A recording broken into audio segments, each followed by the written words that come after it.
Hey guys, I'm Sonic Freak from Craft Otaku, and I made a charm bracelet using red. So I made a tomato, an apple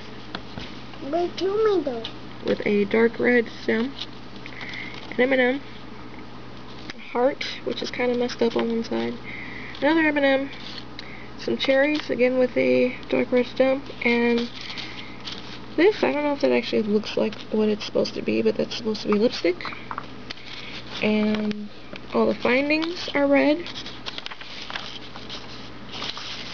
And let's see, can I put it on and hold the camera? No. I'll have to stop the video to put it on, so hold on a second. Alright, so there it is on my wrist. All the charms. And that is my entry. Thanks for watching, guys.